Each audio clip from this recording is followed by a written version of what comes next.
this is Rumor reporting to you from my May tarot table. Now, I am not doing a monthly video for the decks at my table, but in case you're curious, I've got the Forhaxa Tarot, the Beltane Oracle, and Brian Froud's Fairy Oracle at the table at the moment because they give me nice, lush springtime feelings, and I also think they look lovely together. And most importantly, they speak well together. So this is a combination that I've been doing so far. But in response to Lisa and Peggy Papez's tag 21 tarot questions, I missed the live shenanigans where this came about, but evidently it's just something that evolved through the course of discussion with the community and questions that Peggy was posing to everyone. And so they ended up just drafting up the list and putting it out there for anyone to respond to who so desires, and I so desire it today. So the decks that I have chosen in answer to these 21 questions, I tried to pick them as off the cuff as possible. I really didn't want to overthink this, and it probably resulted in me getting a little repetitive with some of them, where if I really thought about it, I could find something else to substitute. But I don't know. I think there's something to be said for what would come off the top of my head. But enough of this. Let's get started. So the deck they'll have to pry out of my cold, dead hands. The first one I thought of, actually, technically, was my very first tarot deck. That is very special to me, and actually, I wouldn't want to give that one up just because it was the first one. I had been using a tarot app to do card pulls prior to that as I was first learning tarot. But I am going to be pulling that deck out for another question because in tandem with that, I also immediately thought of another one, which is available mass market. So it's not like I couldn't just get it again. And I actually do have a second copy of it, because I trimmed this one. So I bought a second copy to have the untrimmed version because the Raven's Prophecy, as many of you know, has those orange borders, and I was just curious how the deck would look if I trimmed those off. But I do also like the orange borders, so hence I've got one of each copy. However, what makes this one so special, and I would be devastated if I lost this specific one, is, first of all, the cardstock is different. By the time I got the second one, I don't know cardstock. I couldn't tell you, quantifying GSM, core. I don't know any of that. All I know is that this cardstock is different. I haven't handled the other one in a bit, but I feel like it's a little glossier. Maybe even feels a little bit more plasticky than this one, where this is like very matte. And I prefer this cardstock to the other one, but the other one's not bad either. I also love this one as the first one I ever trimmed, and it is such a poor trim job. I did it with an old, well, it wasn't even like a guillotine trimmer. It was the one where you like slide the blade across, and that had been so used I had never replaced the blade, so it was probably pretty dull by then too, and where if you slid it could kind of catch on paper, and it just it made for like a really rough and really uneven. It was before I had discovered Dawn Michelle and learned about how you can properly like measure out and make sure that you are consistently trimming. I was pretty much just following the orange borders, and even then not doing it consistently. So the sizes came out a bit different. Edges are pretty rough, but goddamn, do I love it. And also, this specific deck is so special to me because I know it's like cards on paper. Ultimately, I do believe a deck gets energy infused into it, though, the more that you're using it and putting your own intentions and energy into it, and perhaps the people that you are reading for. But I feel like this deck did come in with a personality all its own right out the gate. And I've shared this story before, so I don't want to get repetitive with that. But just a couple of experiences I had with this deck. Like my experience interviewing it, and just like with a flyer that shot out of the deck like a bullet straight away. It just really said something to me about what this deck was all about, what my experience with it was going to be like. That card, if you watch my video, very special experience with that one. And actually, I think this is upside down, but that's how it first presented itself to me, was reversed. And the meaning I pulled from that was extraordinary. For me, anyway. It meant a lot in the moment. And so I just love this specific copy of this specific deck. So yes, widely available, could run out and repurchase it inexpensively, but I would be gutted if I ever actually lost this original trimmed one, which I keep in my little ritual bag for travel because it's special. All right, I'm not answering fast enough. What are we gonna do about this? Woo! What is my guilty pleasure deck?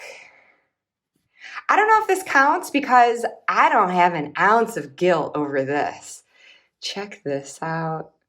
Cassette tape, charm. Oh my God. This is my 80s tarot. I love a great deal. Didn't have a guidebook, had these cards, but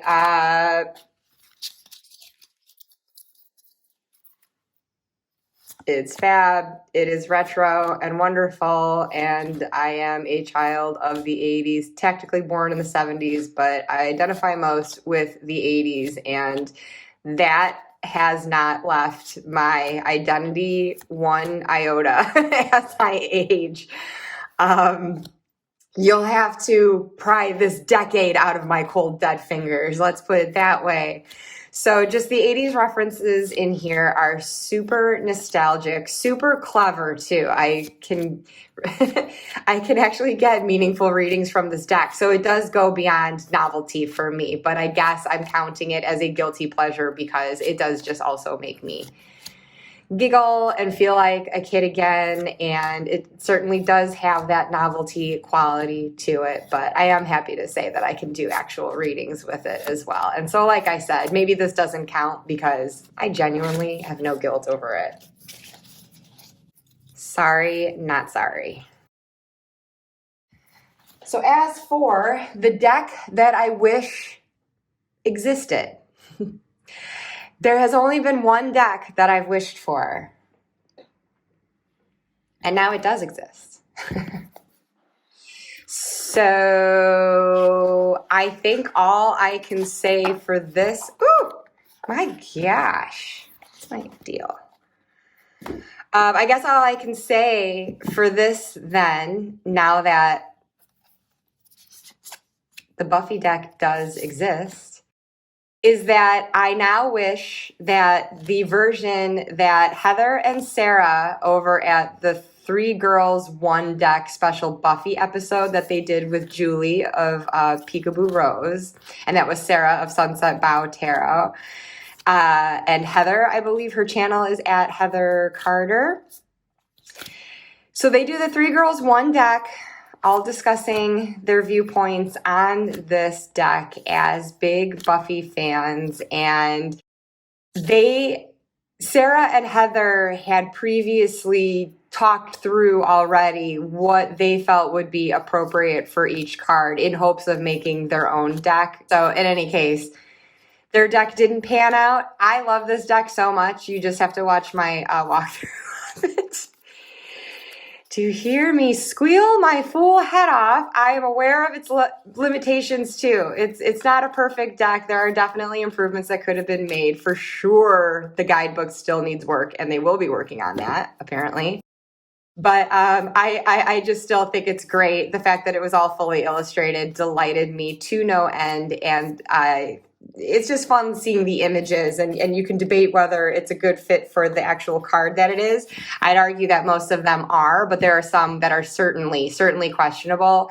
And Heather and Sarah had some truly brilliant ideas for some of them that now I'm like, oh, I mean, it doesn't diminish my love for this deck, but it does kind of hurt that some of those choices weren't made. So I guess that's the deck that I wish existed now. I want Sarah and Heather to make their deck. And now Julie can pitch into it now that she has seen the full series herself and now totally gets why it's such a thing. So I'm so excited about it. Anyways, I'll keep dreaming for their version of the deck meanwhile.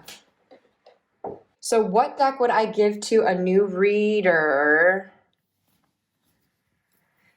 The original Rider-Waite-Smith. This is the original deck of mine that I mentioned before, the very first one. My sister gave it to me because as a new tarot learner, I totally bought in the superstition that I couldn't buy my own deck. So this is the only one. I actually did request that my sister buy it for me, so I didn't have to get it for myself. But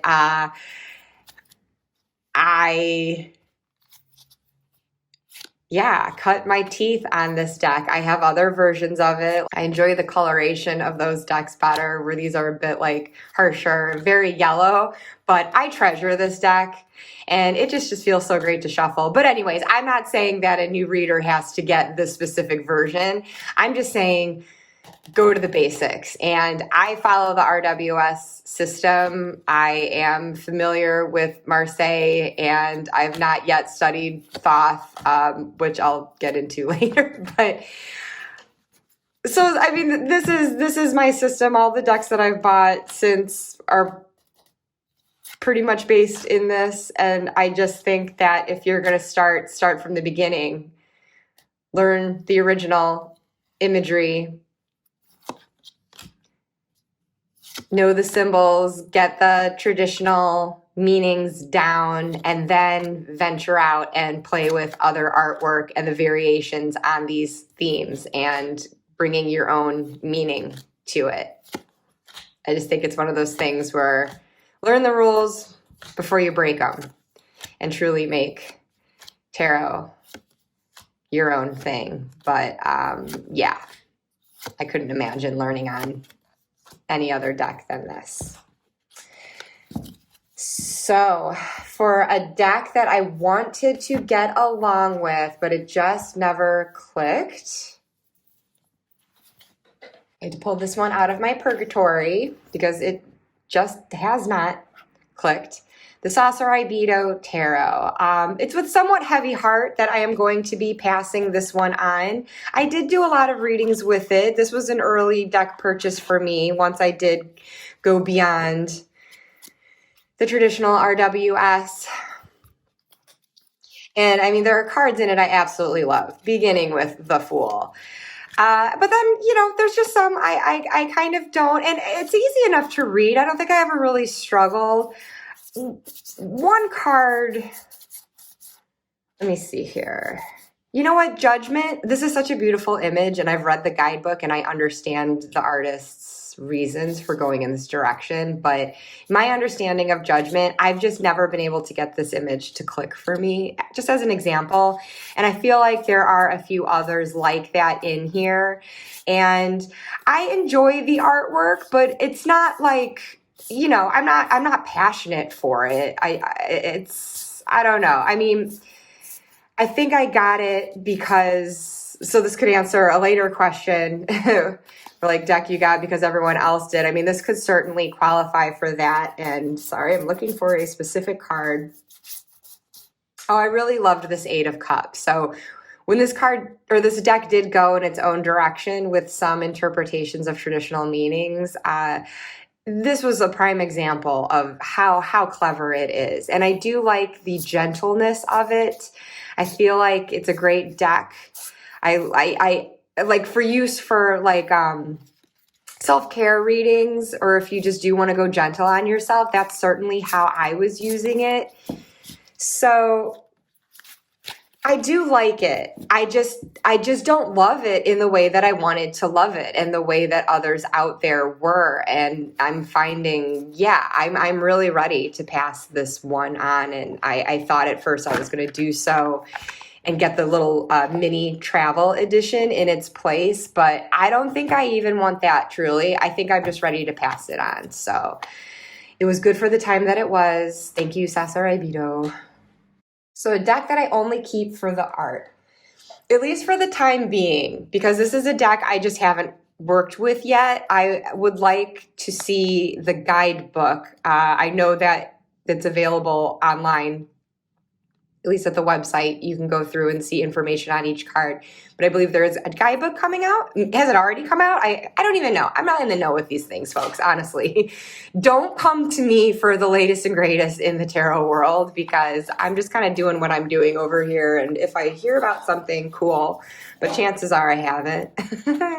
So this is a deck I intend to work with, for sure. But it did come to mind for this question just because the artwork is so beautiful. It just seems like such a classic looking deck to have in the collection. And I was really excited to get it and look through it. And it is a deck that I want to study. And so with the insights I can glean from the guidebook to really appreciate everything that I'm seeing in the artwork, which is, of course, something you can do with every single deck, regardless of the art style and imagery. But I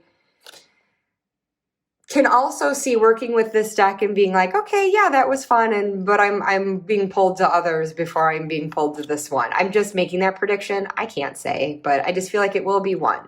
But I see in that case that I wouldn't pass it on just for that reason, because I think it's beautiful enough, and a lot of work clearly went into it, a lot of thought. So I'm excited to learn more from this deck. I'm excited to learn more about what went into the artwork. And regardless if it's one that becomes a working deck for me or not, I know I'll always keep it because it's gorgeous. So for the next question, what deck did you buy because everyone else did? I mentioned before that Sasarai Beto could qualify for that, but I did like enough about it on its own merit to, I would certainly say that Terra Volatile came to my mind as an answer to this question too. I talked myself out of it so many times because I was worried of the situation that I would have it and not be readily working with it.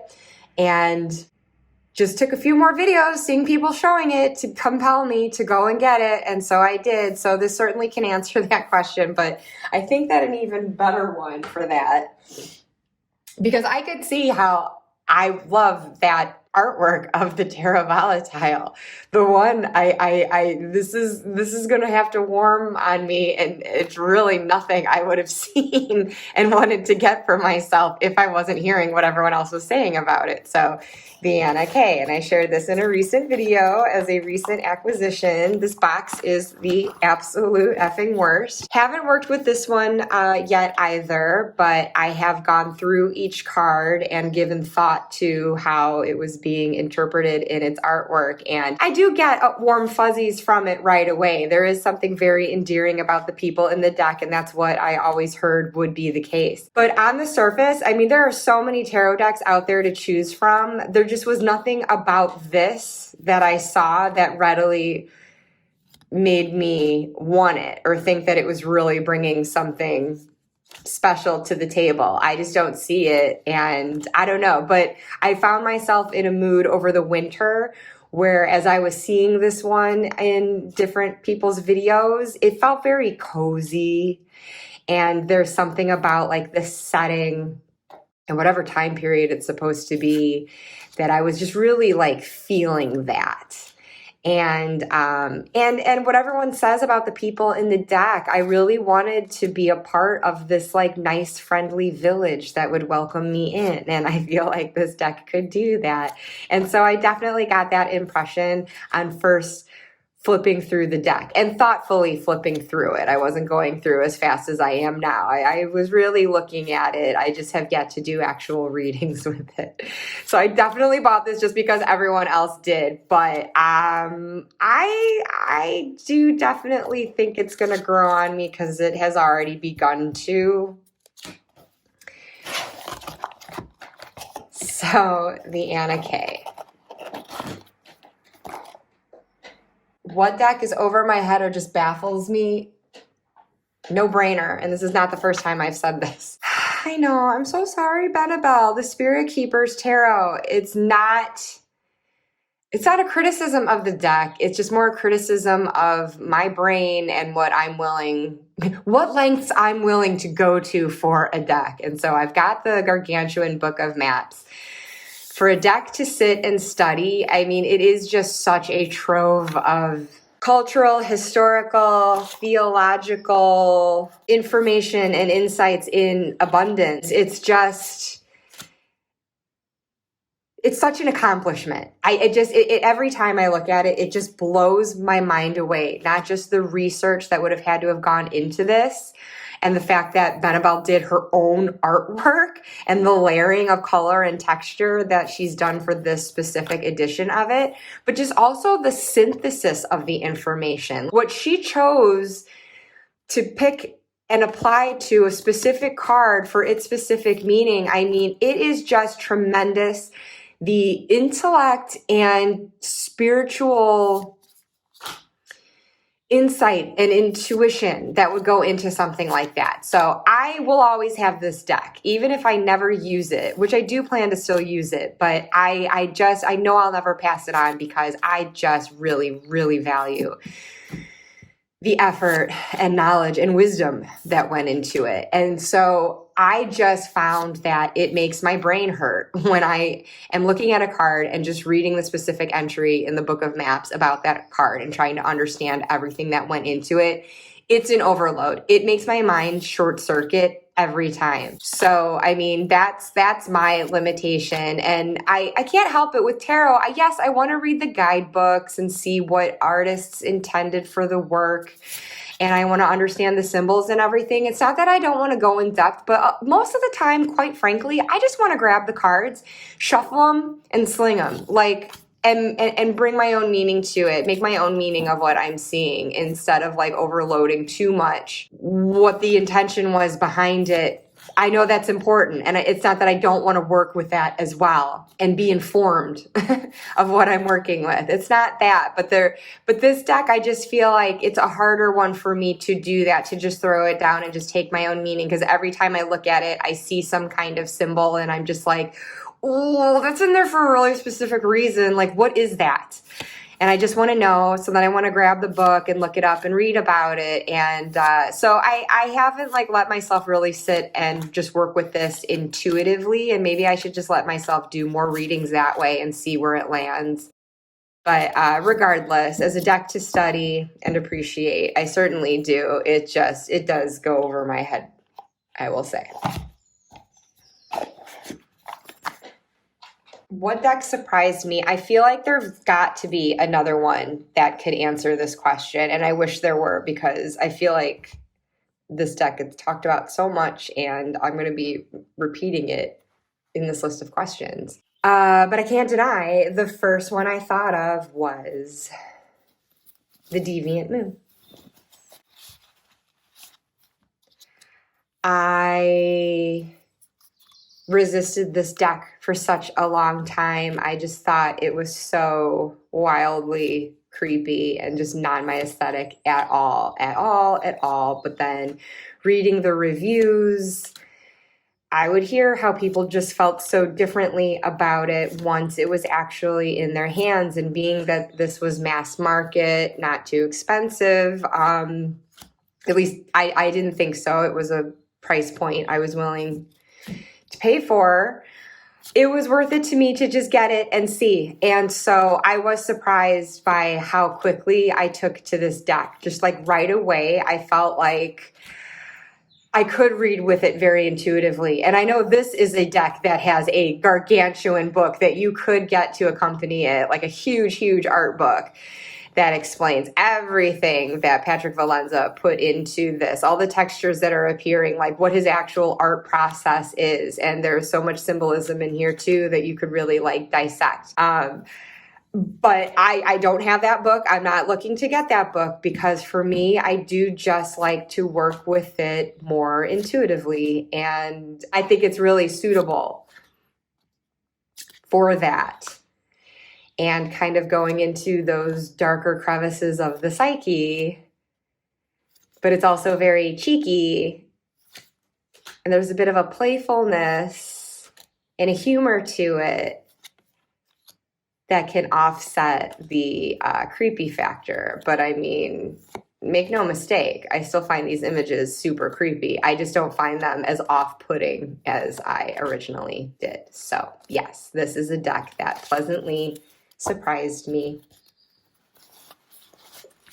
What deck doesn't really work for me, but I keep it because it's a collectible?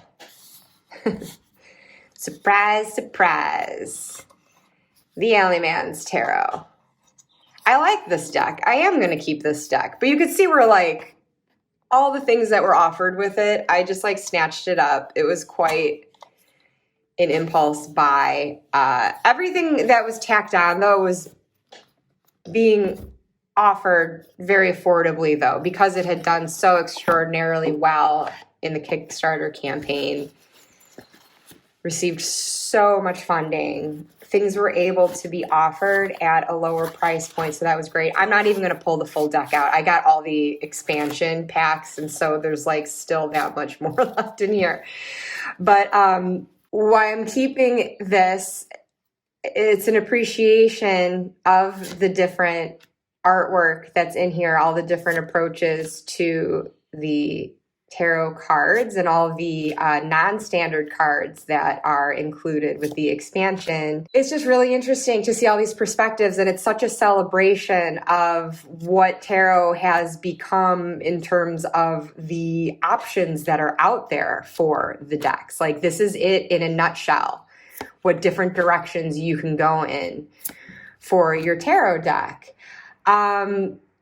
That all being said, because it's so wildly different, I haven't sat for a reading with it yet because and I always say I'm going to, and I am going to, but I haven't done it yet because I'm just not called to. There's no reading that I think this is going to be the best deck to do that with. And I'm hoping to discover a type of reading where that might be the case. And I have faith I'll figure something out. But I mean, meanwhile, yeah, I just don't think that this is the one that's going to answer something most effectively for me, just because I like to connect the dots. And it's not that I don't think the different art couldn't speak to each other. You could still play with directionality based on where things are or figures are facing. What symbols appear, what colors appear. So I think there are still like those common threads you can draw to see like an overall narrative in the cards being spoken beyond just the card titles themselves. Of course, just going on that, you can thread that story together. But as far as like the artwork working together, obviously there's going to be like a clash, and I just feel like it's going to be really distracting.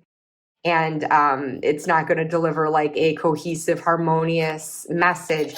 That's my suspicion. I don't know if that's the case, though. If you have this deck and you use it, you may beg to differ. And like I said, I'm giving it benefit of the doubt that I'm going to find a perfect type of reading to use it for, and it's going to end up speaking really well.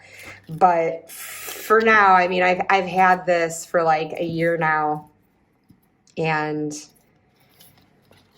yeah, still not called to read with it. So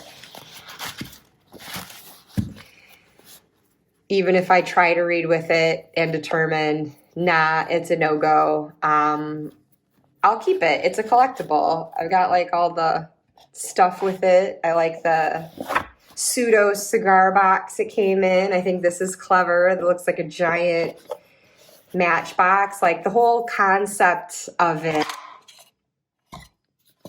and thought that went into the design. And then the guidebook looking like it's the Alleyman's handwritten notebook. It's cool. I think it was really well done. I think it achieved what it set out to do. So yeah, it's a collectible at the very, very least. What deck is my favorite gilded deck? At least as an example, this isn't specifically my favorite deck with this gilding. Is certainly a favorite though. But as an example of what my favorite gilding is, it's this matte gold. And I bet I would love a matte silver if that came out. But I really like that kind versus the shiny. And I do love the Gentle Tarot very, very much. I know the Moonchild also has this type of gilding. So yeah, I guess between those two, this would be my favorite actually. But I'm trying to think. I feel like I have others with it, but I can't off the top of my head think of it. But yeah, that if there's gilding, I would prefer that kind. But then that's just like in general. But I have to say, I also really, really love the gilding on my This Might Hurt tarot. So I talked about this recently. I had this deck originally with the pearl holographic edging, and I ended up rehoming that, and then I repurchased it with the black holographic edging. And I mentioned in an earlier video how somehow that's made such a difference to how I feel about the deck.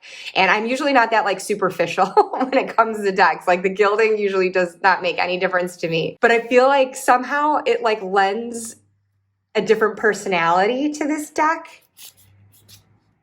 And oop, I've got reversals in here, so bear with me there. But I don't know. I get a different vibe off this copy of the This Might Hurt than my original one. And it's the weirdest thing. I can't put it into words, so I'm not even going to try. But I feel like the gilding has something to do with that. And I guess I don't really have to show the deck itself in this case because I am just speaking to this. But like this black holographic, I really love that. And it makes me excited to go for this deck, like even more excited than when I had the pearl. So I just feel like that says something for that gilding. So it's worthy to bring up for this question. Which deck do you love but hate the card stock? I feel like I don't have too many decks where I'm not cool with the card stock. I mean, some I love more than others, and I have decks where I don't care for the card stock, and maybe the deck itself is kind of like, to me. So trying to think of like a deck that I actually love in tandem with like the card stock being The first one that came to my mind was Zombie Tarot. And actually, I love the feeling of my deck now, but this took some work. When I first opened the box, I can remember being like, this just feels like cardboard, that I don't think there's, could totally be wrong. Don't listen to me. But I feel like there's not like some kind of core in here. If you just bent this card, it would be like irreversibly creased. There'd be no like flex to bend it back. And my evidence of such is the fact that because I hated the card stack so much and I was bummed because I love this deck. I mean, let's just look at some of these guys. I know everyone knows this deck, but it's just so fun. I love the whole kitschy retro vibe of it. I'm not like incredibly into zombies otherwise. Although I did watch Walking Dead for the most part. It lost me after Rick left. I couldn't get back into it. And I did recently just finish iZombie, which is a hoot. And I think that anyone who enjoys Buffy would get a kick out of that show as well. I don't put it on Buffy level, but it was very fun. But anyway, so I have my moments with zombies. And I think my enjoyment of iZombie is like in keeping with my enjoyment of this deck because there's humor. There's an irreverence to it. And I like that. But anyways, this deck, I hated the feel of the cardstock so much. And it almost was like powdery. There was like a white powder or something. And I don't know if that's the case with all of them or if it was just my weird copy. So I had spent so much time actually like wetting a cloth, and I wiped down every card to get this like powdery feel off of it. And just like the stiffness and cardboardiness of it bothered me so much. I also went through each card and just like manhandled it. And I didn't hold back because being that this is like zombie apocalypse themed, I figured that even if I caused some dents that I couldn't get back and, any kind of damage, it would look like it was, weathered through the apocalypse. Like I was doing a reading and I got attacked by a zombie and I'm still clutching my cards as I'm getting shredded by the zombie. It would have that kind of authenticity if it did get damaged, just minus my blood spatters. But I think you can see here, these creases. That's what happens when you do that. And there's certain cardstock out there that won't do that. I mean, you don't like go nuts like with it, but if you kind of like just press your thumbs in to just kind of like soften and loosen up a cardstock, there's a certain type out there that will still stay like smooth and it will just kind of soften and get some more flexibility. But if you do that with this cardstock, you are going to get these creases, and I don't care because like I said, for me it just makes it fit with the theme more. And so now after like literally washing this deck with water and manhandling it and creasing it, it feels wonderful now. And I edged it, and before I discovered Distress ink, I had edged it with Sharpie and took a nail file and just like buffed it to kind of distress it manually. So now this feels great. I friggin' love it. But I just do remember I hated it at first. So anyways, enough about that. That is the Zombie Tarot, one of my absolute favorite decks. I probably have others with lesser card stock, but I also probably don't love that deck as much as I love this one. What deck gives you the willies? Okay. Get ready to make your judgments. And I really don't want to piss anyone off with this answer. It is just my personal answer to this question. The deck that gives me the willies is the Thoth. Because Aleister Crowley gives me the willies. That's pretty much it. Before I studied tarot, before I had even heard of the Thoth tarot and that Crowley had made his own tarot, before any of that, I was aware of Aleister Crowley, and anything I'd heard about him creeped me the fuck out. And so make the argument he's misunderstood. Fine. I'm sure that is the case. I'm not debating that. I am just saying that my introduction to Aleister Crowley creeped me the fuck out, and I kind of can't shake that. So by extension, a deck that he has created, it just creeps me out. And that really is it. I haven't studied the Thoth. I haven't done extensive research on Crowley himself. I am just saying at this moment in time, that's how I feel about it. I've considered getting it and at the very least getting a book on it and reading about it to learn about it. And I do still think that is something I'm willing to do. But there's just something about that deck that makes me want to tread lightly around it. And that's just my own personal hang up.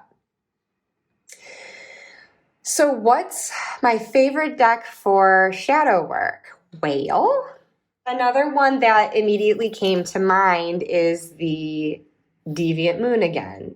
For the above said discussion on how it feels like it can go into those darker bits of the psyche, I like it for that, and I like that it can bring a bit of a levity to that as well. And because it is such a good one for like intuitive reading, it really like makes me respond to it on a visceral level, in large part because it is so creepy.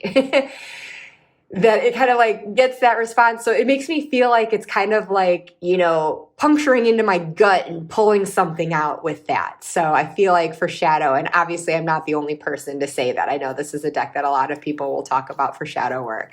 So since I already mentioned that one, and because I know it does come up a lot for that, and this one's not going to be any exception. I'm sure a lot of people are using this for shadow work too.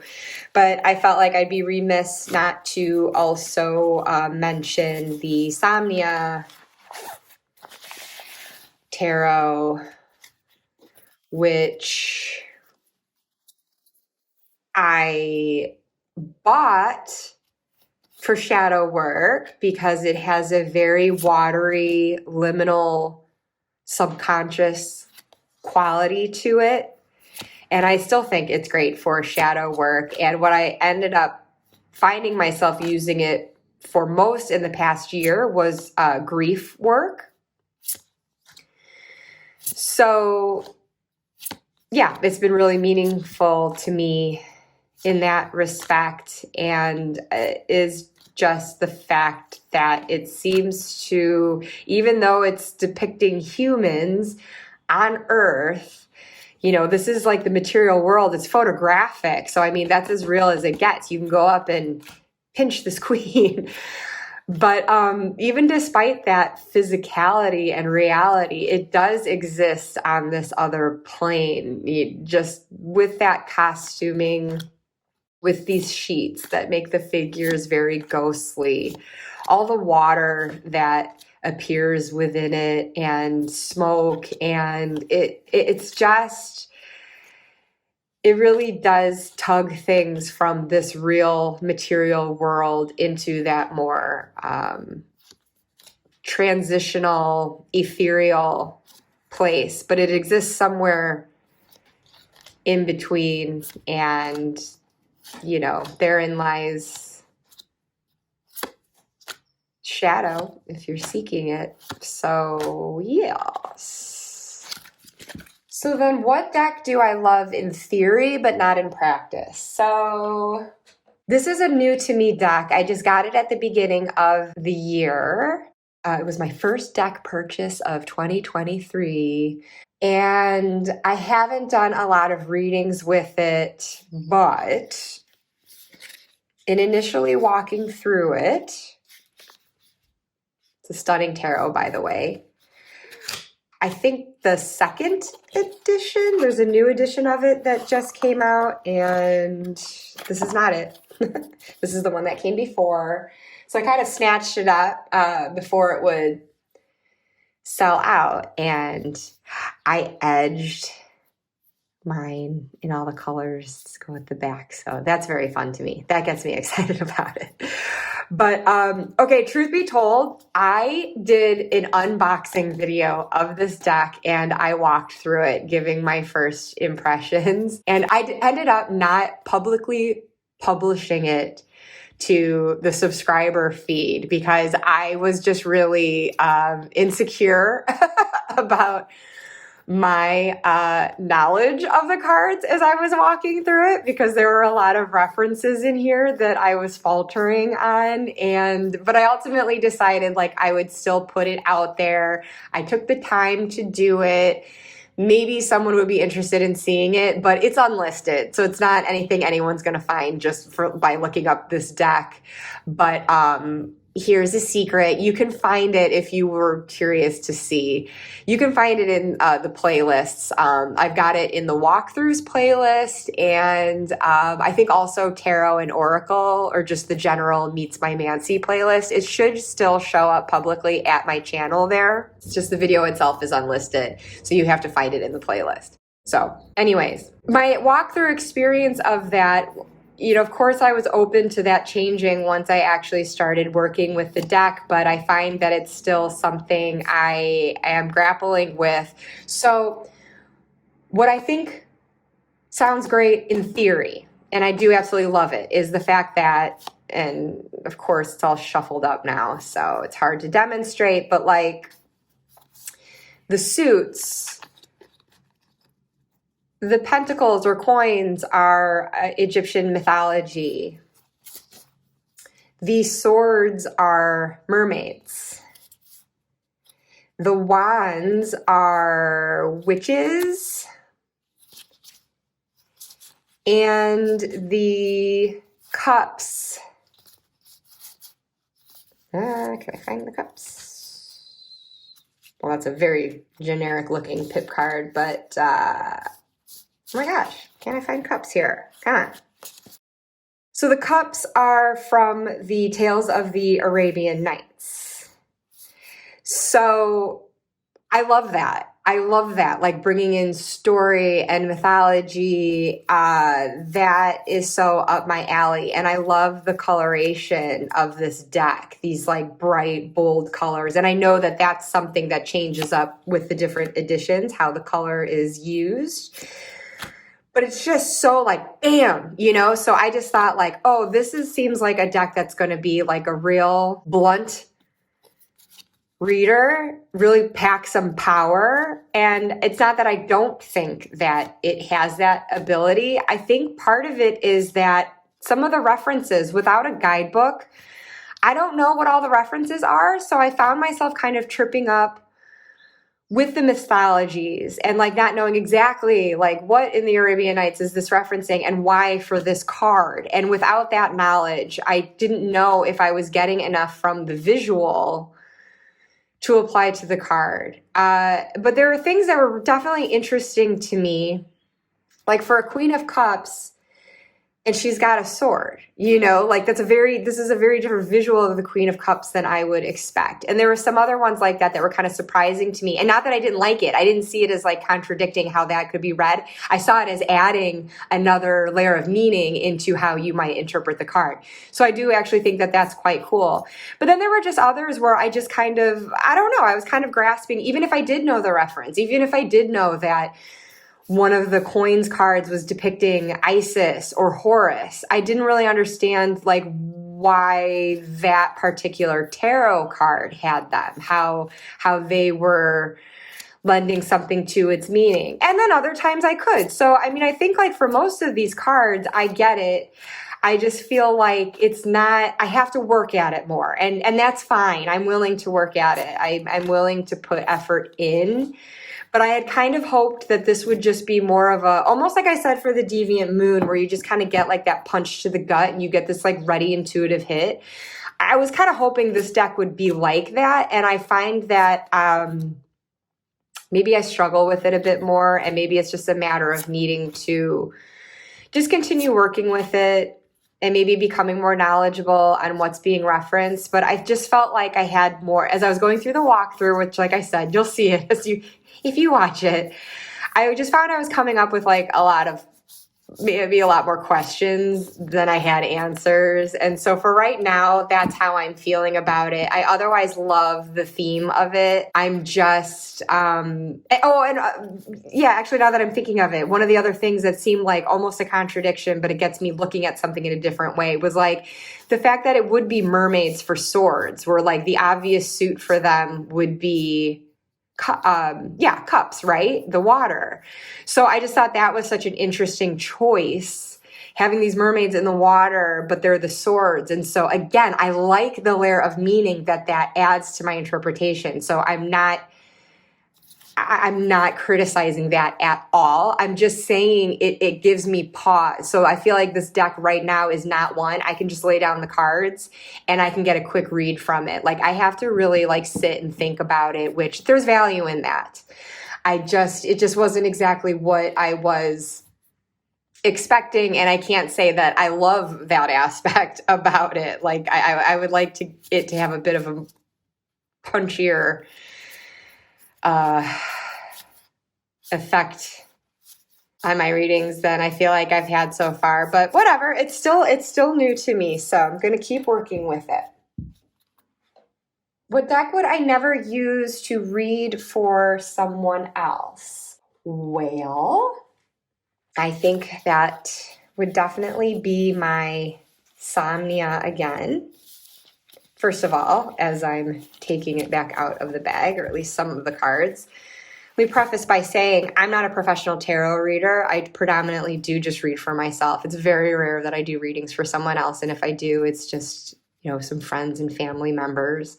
But if I were to read for someone else, I think because of what I said about this and the work that I use this deck for, this has come to be really personal to me. The way it speaks to me then, and what it's come to mean for me, it's just way too personal. So that's the primary reason why I wouldn't use this for someone else. It means too much to me and my own emotional realm and psyche. And so, yeah.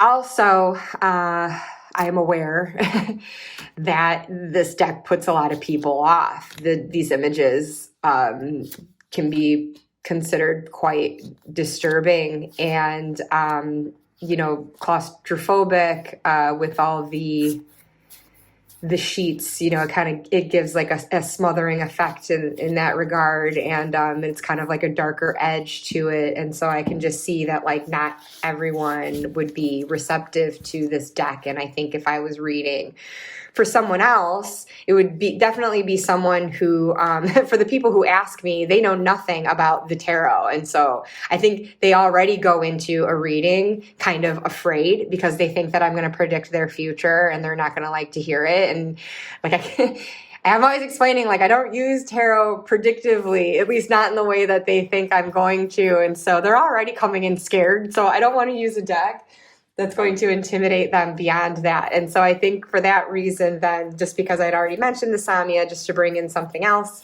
the Marielle occurred to me as a deck I wouldn't use for someone else. Like, this is just so abstract. It's so confronting in its imagery. This deck intimidates the crap out of me. And so I feel like if I was laying this down for my sister or a niece or a friend, I feel like they'd be scared.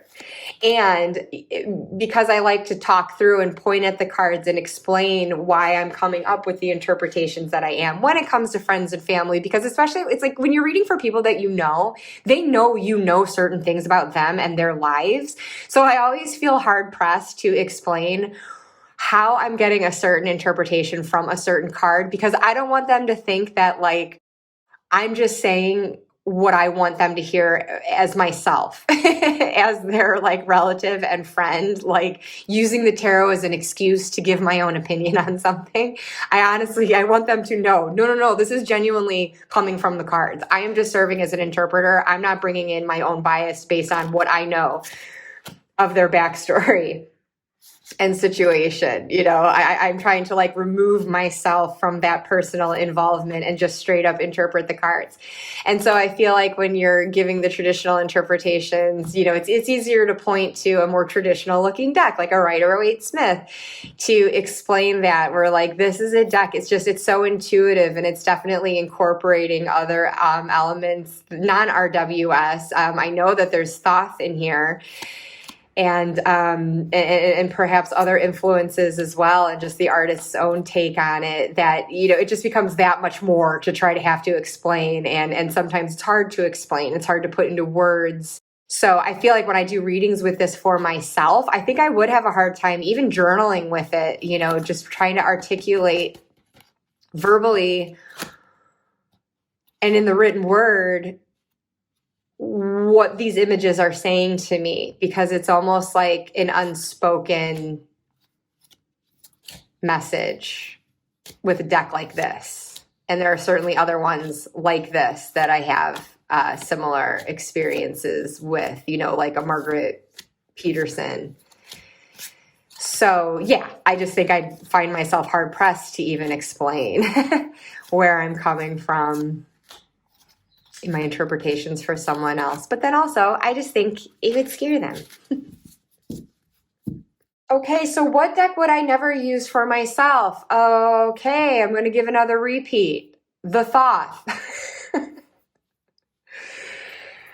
Again, because right or wrong, for better or worse, Aleister Crowley creeps me the fuck out. So by extension, his deck just kind of creeps me out. And I understand there's more to it. And I could appreciate the artwork of Lady Frida Harris. And so I do intend to educate myself on this deck. I do intend to at least read about it, but I am just telling you, I don't want that deck in my hands. And I know that I have decks that are inspired by it, like the Marielle that I just showed. The Urban Tarot definitely is Thoth based. Also does bring in some RWS though. Those are the main two that I'm thinking of. I feel like if there's any others that I have, I'm probably not aware of it. Oh, Heaven and Earth Tarot, I think, incorporates some of it, right? So anyways, like I said, so obviously I'm showing my ignorance. I don't even know enough about the deck to know when it's showing up in decks I already own too. But I'm just saying there's something about like getting the original in its original form. It just it just intimidates me, and I know it's silly. It's a hang up I can get over. From what I do know about Crowley, and I'm not even meaning this as a criticism, it's just that like I kind of don't resonate with anything I've learned about him and his approach. And so there's nothing that like compels me to want to know what he built into this deck. That's all. I'm not like waging this huge anti-Thoth, anti-Crowley campaign here by any means. I'm just saying I am not drawn to that deck. I have no interest in it, and everyone keeps talking about it, and that's great. And I know it's adding additional layers of meaning to their understanding of tarot, and so I could really be cutting myself short in my own practice by not like expanding into that. And so, like I said, it's not that I'm not interested in learning more about the deck. I just am not called to have it. Interestingly enough, though, as I was doing some research on Crowley, I learned that his headquarters was like across the street from where my husband currently works. And then I proceeded to learn that the Golden Dawn's headquarters was in my old neighborhood in London, where I lived for 12 years and was first compelled to learn the tarot. So I was like, ooh, interesting. Is that a coincidence? I think not. Because yeah, my interest in the tarot, it kind of came up kind of randomly. And so part of me can't help but wonder, now that I know that the freaking Golden Dawn was meeting like maybe a mile, two tops away from where I lived, like these people were walking these streets. It makes me think like, ooh, is there some kind of like energetic connection in that area that kind of like pulled me to it? So anyways, I just thought those were some tarot fun facts, but I thought it was really funny to learn that Crowley's headquarters was like one number off from where my husband works in central London. But I digress. So again, Thoth lovers, don't come at me. I'm not dissing anyone or anything. I'm just saying for me personally, that's just kind of how I have felt.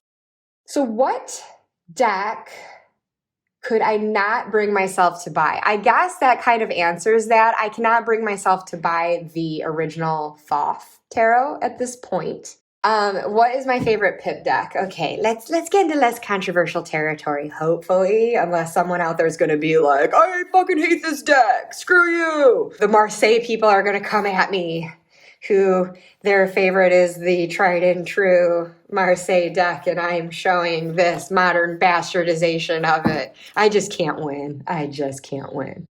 But I'm giving this one up to the Tattoo Tarot, Ink and Intuition. I freaking love this deck. I have studied the Marseille. I have not been really tugged to it. I love this deck though. And I love as a pip deck that it has nods to RWS interpretations too. So it's kind of like training wheels for me in working with a pip deck.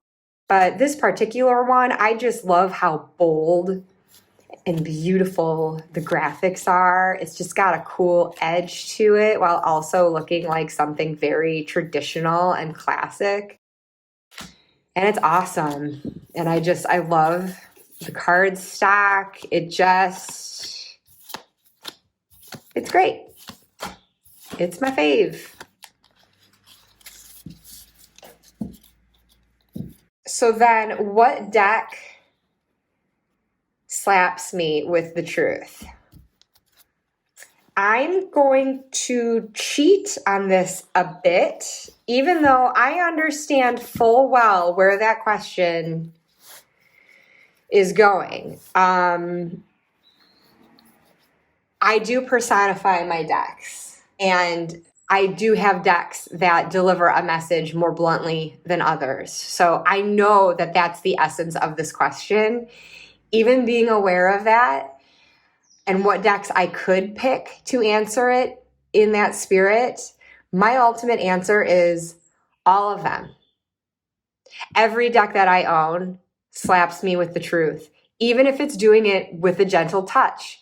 Every tarot deck still has a Tower card, still has a Three of Swords, still has any combination of cards that, when looked at in a certain context of a certain question, is going to hit me hard. I mean, whether I'm working with an adorable deck like the Way of the Panda or the Gentle Tarot, it doesn't matter. I mean, if I'm asking a question and the answer is the truth, it's going to hit me hard. No matter how cute or pastel and gently illustrated a deck is, I am going to feel that answer like a punch to the gut no matter what. Yes, again, I do personify my decks too. So of course I acknowledge that there are the ones that can soften that blow. But it's a blow nonetheless. It's still going to be hard to hear. And I felt like if I chose one of my harder hitters, I felt like in saying that slaps me with the truth, it would be implying that like the softer, gentler decks are tiptoeing around the truth. And they don't. We all know that. They don't. Every deck is telling the truth. The same cards could come out with each one. And yes, the tone will be different, but that message is still the same. So all of my decks slap me with the truth. And for what's the deck that got away? The only one I could think of for this was a deck that got away because I just was feeling apathetic towards it for a time, and that led me to rehome it to someone that I know was looking to have it. And I don't regret the rehoming, but I did miss the deck.